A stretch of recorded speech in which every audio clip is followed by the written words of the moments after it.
Welcome back to Cooking the Alphabet. We're back to letter C. C for corn on the cob soup and for my cousin Bob and his wife Sherida. So we just got back from a wonderful family reunion that they hosted up in Michigan, and all the family from all over, from Arizona to Indiana and Ohio and Pennsylvania all came, and I really appreciate them hosting all of us, the good, the bad, and the ugly. You know who you are. And we all have those in our families, right? Anyway, we had such a good time and so many good foods to choose from. But you know, my best thing was corn on the cob, fresh. My cousin Bob went out to a farm stand and they picked it fresh, and it's the best corn I've ever had. Unfortunately, I forgot to tell him to pick me some to take home. So on the way home, we happened to stop at a roadside stand, so I did get some fresh corn and brought it home, and it was very good too, but not as good as the Michigan. By the way, he lives in Cadillac, Michigan, and you know, I didn't see one Cadillac, so I don't know. Anyway, so let's talk about some corn on the cob soup, and it is so easy to make, and I know that it's still summer, and there's still lots of good corn out there and lots of good veggies to use. And sometimes people think soup is just for the winter time. But think about it. We eat other things that are hot, right? So why not some soup? So anyway, what you need to do is get some good corn on the cob, fresh as you can. So I took 3 ears of corn and I sliced it off. I didn't cook it first. I just sliced it right off, put it in the pan with a little bit of olive oil. And then I added pepper. Now I use several. These aren't real hot peppers, but they're a little spicier than the green peppers. So I added 3 of these, and then I took half of a yellow pepper and added it to the bottom of the skillet, plus an onion, and sauteed that around for 5 or 6 minutes till it got a little bit brown. Then I added one of my favorite spices is bacon salt. Added some hickory bacon salt, some salt and pepper, and a little bit of garlic. Now, I'm not a big garlic fan, but I do like to use it once in a while. And since I don't use it very often, I really don't often have it on hand. So I bought these. This is McCormick, and it has 6 different spices in a little containers. So if you need something, for instance, they have the garlic in here. They have some red pepper flakes. So they have a little bit of spice that you can use whenever you need it. So I pulled out the garlic, threw some of that in, and let that cook for, probably maybe 15 minutes or so. Let it cook. Then I added a container of chicken broth. And this is very low, 0 points. So if you're talking Weight Watchers, the only points so far have been in the corn. 3 ears, that'd be 6 points so far for the pie. Now, to add a little more smokiness to it, I did add 3 slices of turkey bacon. You could use regular bacon as long as it's lean.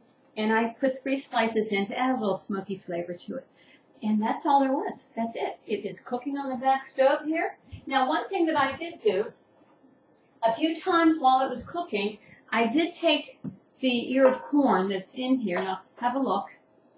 You can see the soup's in there and the ears of corn. The reason why you put the cob in here is to get some extra flavor out of it. So a few times I did take the cob and I put it on the cutting board and I sliced it down again, because as it cooks, you get all that good corn juice out of there. So I did. I cooked down the ears of corn. I scraped them several times. Now, the directions said that you can put your immersible blender in here and blend it all up. I like mine chunky, so I didn't do that. So all I'm going to do now is take a ladle full.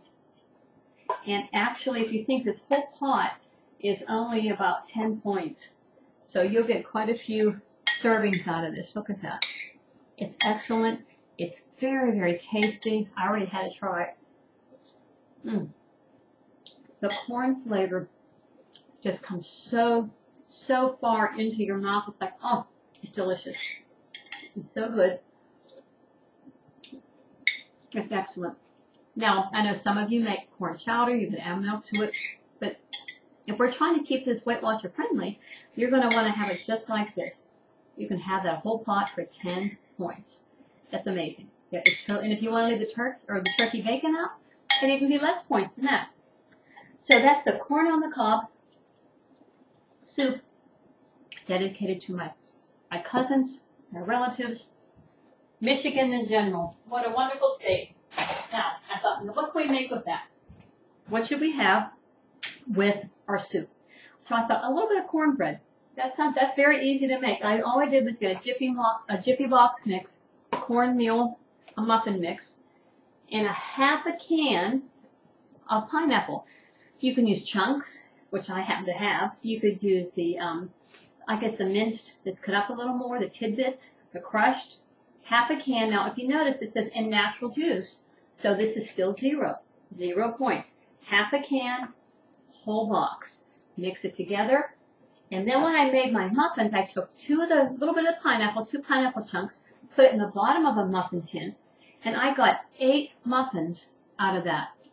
The box said 5 of them is 3 points. So we have more than that. So this is probably 2.5 points at the most.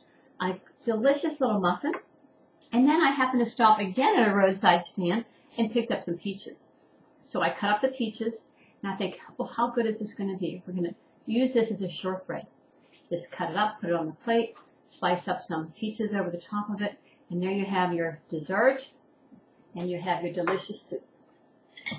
All for 13, 14 points. You have a delicious meal, and this is honestly one of the best soups I've ever had. And I credit that with the fresh corn, slice it down, boil the cobs in with it. It gives it some extra taste. So I hope you enjoy it. I hope you try it. I hope you're staying healthy. Try to cook healthy. Be happy. Enjoy the weather that's out there, because before you know it, we'll be making soup because it's going to be comfort food in the winter, right? So as always, happy, healthy cooking, and stay tuned for our next letter. And who knows what that'll be. I have a feeling it's going to be good, though.